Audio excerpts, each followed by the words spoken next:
Well, we made it to Friday, just barely. Coming up later in the show, we'll have part 2 of our investigation, Excited Delirium. Last night, we introduced you to the term that's used by law enforcement and coroners as a cause of death. And Excited Delirium is normally seen in cases involving law enforcement restraint. So tonight, we're looking at cases in a database that we're building nationwide. We'll have that coming up in about 13 minutes or so.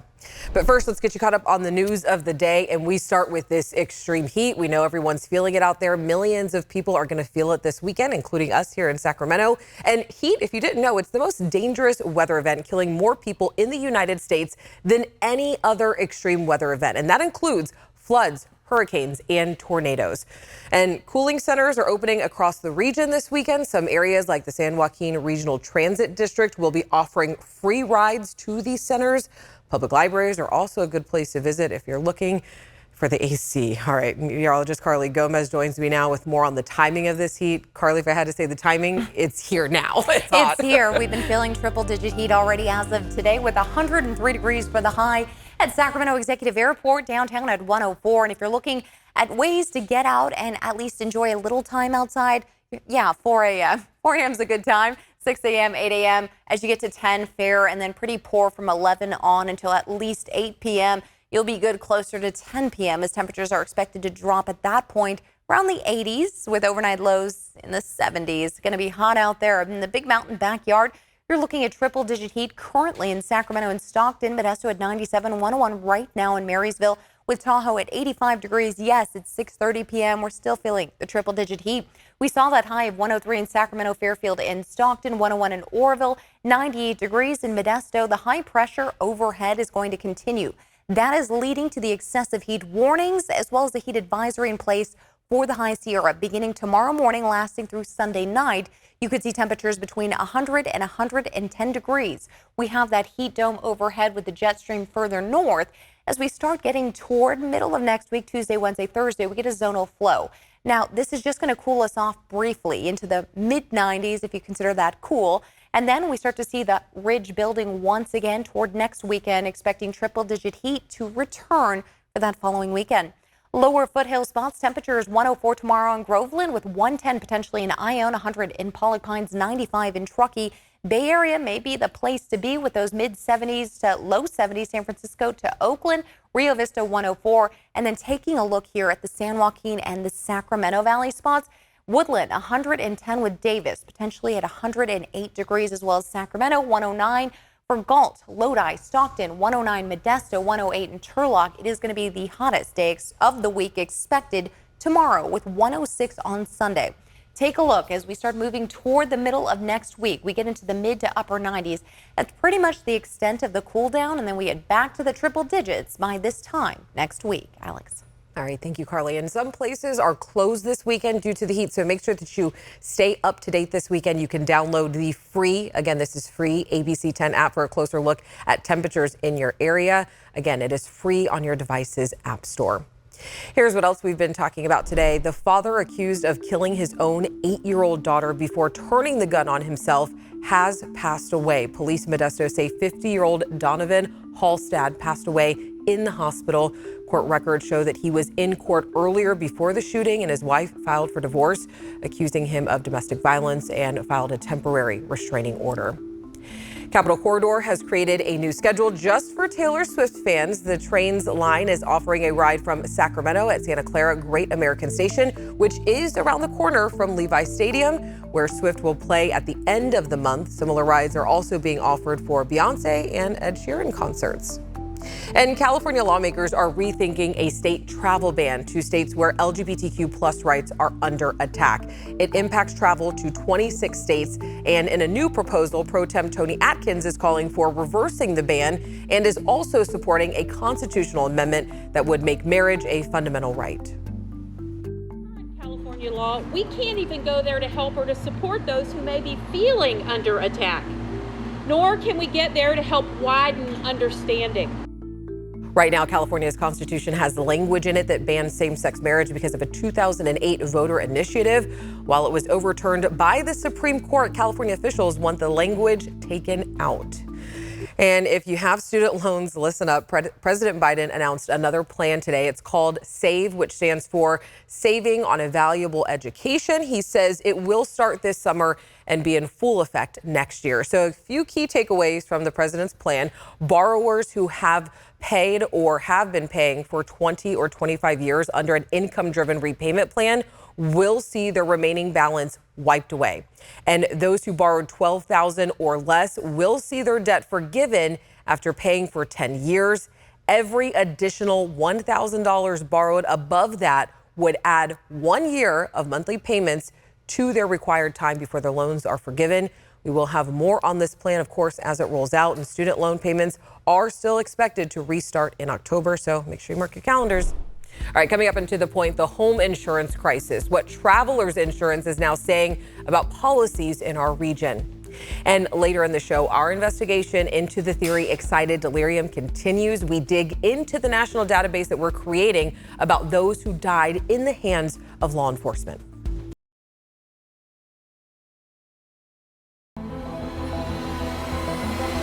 Wildfires, inflation, and the cost to rebuild. They are all reasons cited by major insurance companies who are changing their options when it comes to home insurance policies. Some insurance companies aren't renewing policies or offering new ones here in California. And just last week, we were the first to report that Farmers Insurance is limiting its new homeowners policies. And now we're hearing from Travelers Insurance after sources in the insurance company told us that they are considering changes in counties right in our area. So Travelers tells us that they continue to write and renew business in the state, but that they are regularly monitoring their risk exposure and making adjustments accordingly. And this is a big story that's affecting more than just people living in these fire-prone areas. I mean, as we've reported, both State Farm and Allstate made the decision in recent months to press pause on new homeowners insurance policies. And then AIG stopped offering home insurance last year as well. People are getting kicked off their insurance, and it's pushing many people out of the state. You know, we didn't know what the future held for that, if we even were able to keep getting insurance, much less how much we were going to have to pay for it. And a group called the American Property Casualty Insurance Association is calling for change. They want the state to amend Proposition 103 that was passed by voters back in the 80s. They say in part the proposition is 35 years old and is ill-equipped to handle the increasing challenges wrought by climate change and is resulting in the insurance market upheaval California faces today. And today is the first day of the State Fair at Cal Expo. So far, the most crowded areas of the fair are under those big fans and misters, of course, and there are 4 cooling centers across the fair, and all 13 buildings at the fair, they do have air conditioning. And there's another big change to the rules this year at the fair. The clear bag policy is again being enforced at the State Fair. No backpacks will be allowed. Only clear bags or traditional Ziploc bags are allowed. And the other changes are who can actually go through the metal detectors. Anyone under 18 must have a parent or guardian with them. If kids are coming with a chaperone, the limit is only on how many kids one chaperone is allowed to have. So State Fair officials say that one chaperone over the age of 21 can have 5 minors with them. Anyone who looks younger than 25 years old will be asked to show their ID. Part of that is to keep the kids, the number of kids that are here by themselves, for their safety. If they get hurt, who do we call? Officials say if a minor becomes separated from their chaperone, they must provide a phone number, and an adult has to answer the phone for them to remain at the fair. The police chief says this is for everyone's safety, and the State Fair is happening now through July 30th. Coming up after the break, our investigation into the theory excited delirium continues. We dig into the national database that we're creating about those who died at the hands of law enforcement. One officer was kneeling on the back of his neck, got tired, and was replaced the same position even after I asked them if he was asleep. A day after that, we heard for the first time the term excited delirium. Many experts say the theory is not a diagnosis, and those that believe in excited delirium say that the body gets so worked up that it just shuts down. In investigating this series with our sister station, KUSA in Denver, we found a number of cases across the nation where law enforcement applied their weight to someone in a prone position, and their cause of death was labeled as excited delirium. Investigative reporter Andy Judson joins us again with part 2 of this investigation. Yeah, Alex, as we looked at cases from across the country, we were able to create a first-of-its-kind database looking at incidents similar to Angelo's from the past 10 years. And tonight you'll get a deeper look at the nationwide cases and what they all have in common. Here's an investigative reporter, Chris Vanderveen.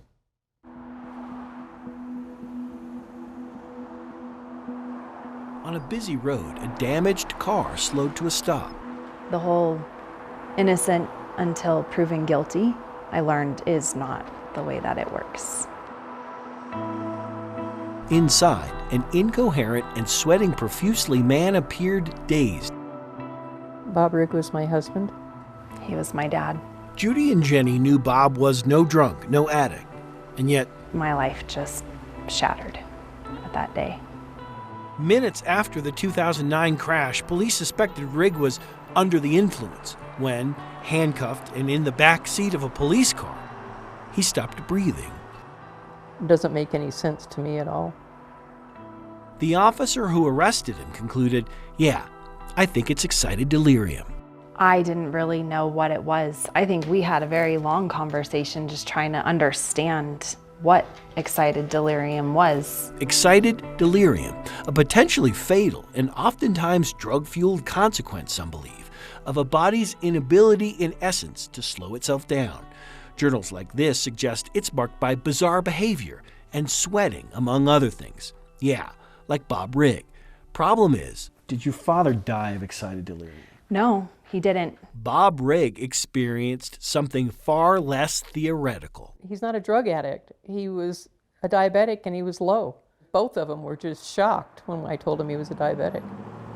Yes, diabetes, a chronic disease shared by nearly 40 million Americans. Rigg's blood sugar had collapsed. He needed medical care, not a trip to jail.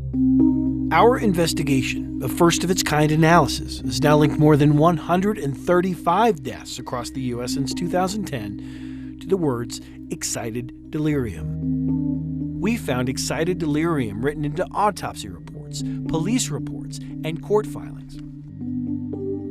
And even if you believe excited delirium exists, which many critics do not, our investigation has uncovered example after example where suspicion of it turned out to be wrong.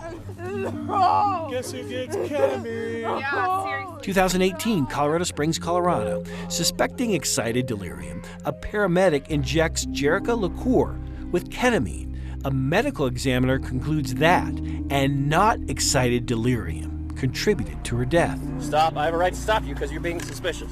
2019, Aurora, Colorado. So when the ambulance gets here, we're going to go ahead and give him all the cops. Elijah McLean receives ketamine. So I'm excited.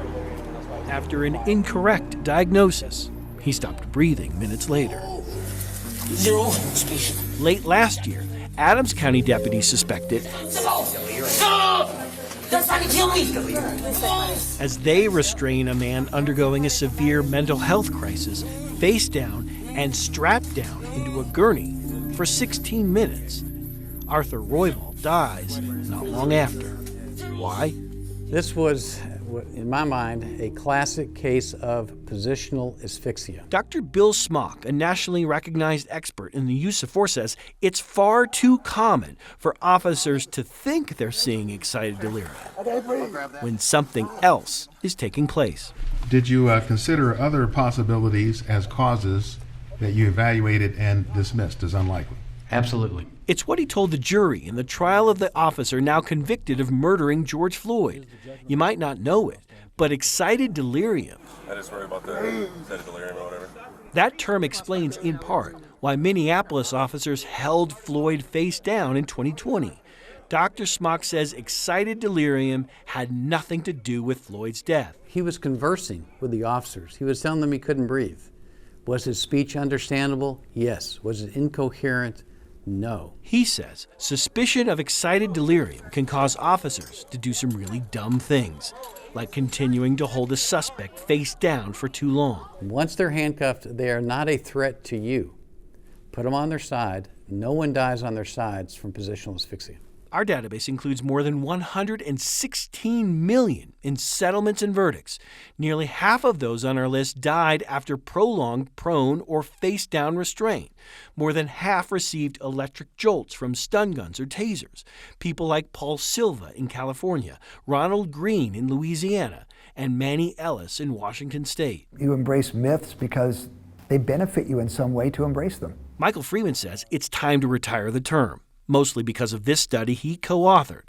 There is no existing evidence that indicates excited delirium is inherently lethal in the absence of aggressive restraint.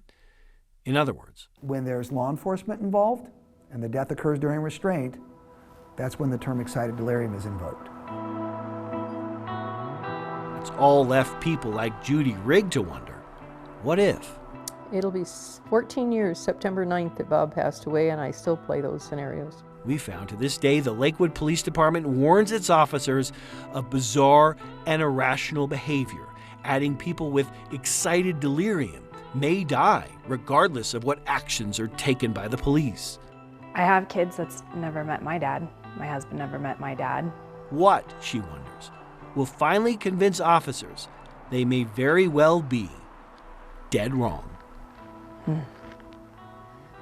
We want to say that it doesn't bother us, but it does. It just, we kind of continue moving on. But yeah, we do think about that a lot. Now back home here in California, we could become the first state in the country to ban the use of excited delirium as a cause of death. AB 360 was approved by the California Judiciary Committee with a unanimous vote. And on Monday, it went to the Senate Appropriations Committee. And there's a strong bipartisan support for it, and it could go all the way to Governor Newsom's desk to sign. Alex. And Andy, with the database that you guys are creating, are there any trends that you're seeing right now? Yeah, actually, just 2 months ago, the National Association of Medical Examiners, which creates guidance for coroners across the nation, they announced they do not endorse the use of excited delirium as a cause of death. And a trend we found in the cases we've gathered is that coroners and medical examiners wrote the words excited delirium in about 70% of cases we examined. So for them now to not endorse the term is just really stunning and will likely make a huge change. Thank you, Andy, for your investigation. And if you do want to see both parts of this investigation, make sure you go to our website, abc10.com/tothepoint. Still ahead after the break, the 1989 Cleveland Elementary School shooting in Stockton. We've been working on something pretty big, and we'll show it to you on the other side of the break.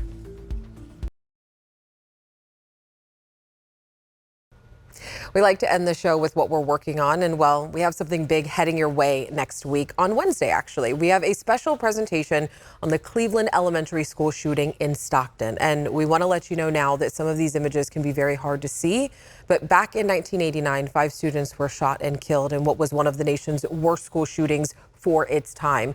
And survivors have since turned their grief into action. Here's a sneak peek. There's shots being fired. That's affirmative. We have confirmation that 15 children have been shot. Cleveland Elementary School, 1989, the playground of one of America's first school shootings. We got a call for a man with a gun. So we didn't have a protocol for active shooter response. In fact, the term had not even been coined yet, active shooter.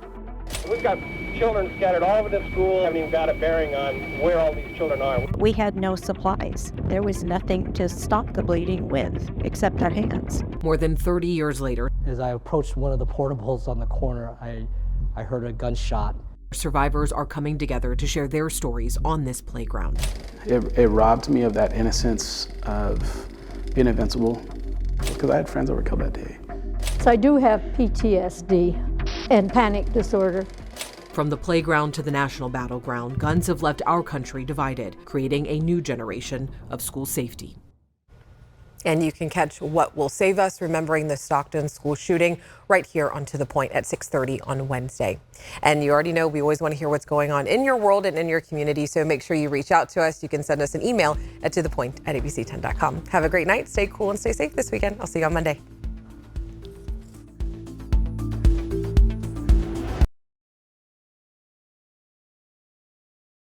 Hey, it's Alex. Just wanted to say thank you so much for watching. I really love hearing from everyone, and I hope that you'll stay in touch. Reach out to me on Facebook at AlexBellTV, or you can email me at tothepoint@abc10.com, or you can even send me a text message at 916-321-3310.